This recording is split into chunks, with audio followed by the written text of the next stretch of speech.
more of their players join in than our players joined in. And we got to keep our guys from joining in. We got to keep our guys from the sideline. It's an ugly scene. It's an ugly scene for football. It's an ugly scene for college football. And I'm not proud of it. And I don't know who started it, but yeah, I mean, we got to figure it out. We got to get it fixed. Like I said, it's disappointing. First of all, props to Dan Mullen for wearing his mask, right? Yeah. On Halloween. You hear him say that. We saw the video right after different. the hit. And I think the thing that we all know as players and as coaches, your team's going to follow the lead that your coach and the example that he said. It looked like, and I don't blame him for being upset. It should have been a late hit. It should have been some sort of penalty there. But when he ran out to the middle of the field, I think that kind of incited things a little bit. And I think everybody kind of joined in the mix at that point in time. So as coaches, you got to do a good job of keeping your team under control, get everybody to the locker room, because not only is that going to affect this game, there's a chance that it very well could affect next game for Florida. Yeah, it was some punches thrown, Dari, and as I go back and look at this thing over and over, somebody's going to get suspended. You're right. I got to back off of that. And it's just unfortunate. And as players, you have to be taught, before we get into this, hitting somebody with a helmet on is not the smartest thing to do. We are all taught that. We all know better than that. You can go to that line, but you cannot cross that line. It's just like you can't swing a helmet. There's no reason to throw punches at another person's helmet, because all it does is hurt you in the end. All it's going to do is break a hand or do something bad. Nothing good ever happens from these things. And it's just unfortunate. Kyle Trask and all these guys are saying that their team came together because of it. I wish you would have came together before all that happened and say, hey, let's get our guys back. Don't allow your guys to get into it. This game means too much in front of us. We got way too many. We got bigger things to do than fight Missouri at halftime. I think Dan's going to look at that probably and wish he could have that little window of time back, because I agree with you, CD.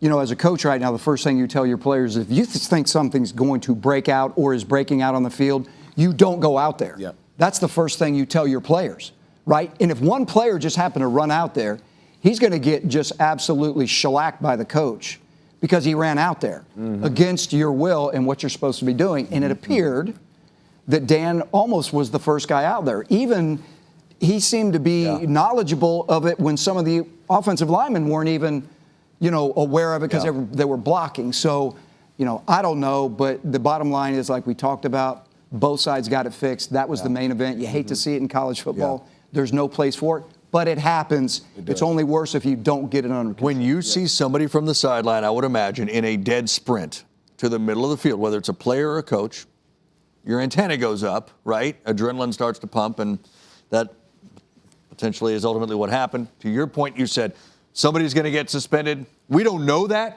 That's for the league to try to figure that out. But as of now, there's been no determination as to what happens as it pertains to their next games. Okay, Marty and McGee on Wednesday. That Florida-Georgia game, one of the big games nationally. You know those guys will spend plenty of time, as only they can, getting you ready their way for that. Still ahead, a first. It is a first. And it involves Chiz and Saturday Studs. That you down there, Chiz? We can skip that part, can't we?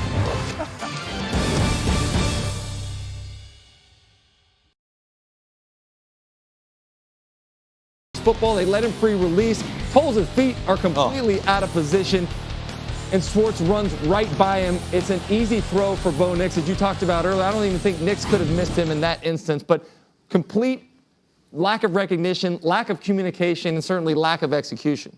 Go to coach first, because I can't talk about these DBs, how bad they look on this. It's just frustrating. You see it every week. Okay, so the communication issues, and I'll give you the 91-yard touchdown as an example. It looked like they started with a double team. Okay, a double team means there's a guy over at the top and a guy underneath. But they stayed side by side on the double team, and the fastest guy in college football ran right by him. You saw that CD pointed out, there's no communication on the jet sweep, so that means there's no edge to the defense. I see guys not communicating. The two DBs, they're on the same levels. That's day one. You know that, Roman, being a DB. You always have to stagger to be able to get yourself out of pick situations. It just seems like every week these same issues pop up. You would think by game 5 that some of these things would be sorted out, Roman, but they're not sorted out because they keep rearing their ugly head. That's what I see. They are a bunch of individual contractors. That means I got my business, you got your business, you have your business, and nobody's talking and working together at all. The communication, the lack of consistency. You have too much talent on the outside of that LSU defense to give up big plays in the pass game at the rate that they do it. That means I don't know, you're either coaching it or allowing it to happen. And that is what I'm seeing week after week when these things continue to show up every week. It's not due to talent or lack thereof. It is due to execution and communication on the back end of this defense. Biggest issue with what you said is lack of consistency, and I would argue that. They're very consistent. They're consistently bad. And that's obviously an issue. Oh, no big deal. Alabama's passing game comes to town in 2 weeks, and that's your next game. Good luck. Get it fixed. But there's a lot to get fixed. All right. This was ugly. End of the Florida-Missouri first half. Big hit on Kyle Trask. It was definitely late. Was it dirty? Use your judgment. Most of what you're watching here, though, was dirty. 3 players ejected. After the game, so many questions to answer. Why not bring in Darth Vader to start? I got told they hit him late. And you know what? I mean, our guys are going to defend their quarterback.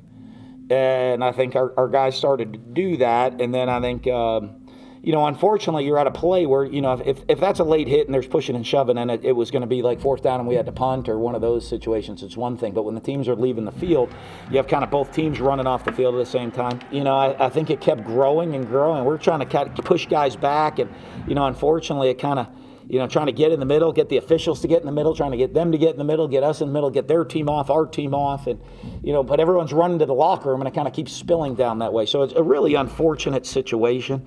It's not something we condone, obviously. It's not something that you really want to see in the game. I think that was a great moment for this team. We really came together in the locker room. We just had each other's back. We're not going to take things like that out here. So, we really just came together, and it was a lot of energy coming out of the locker room. I was watching, my eyes were on the ball. We played the ball. Ball was knocked away.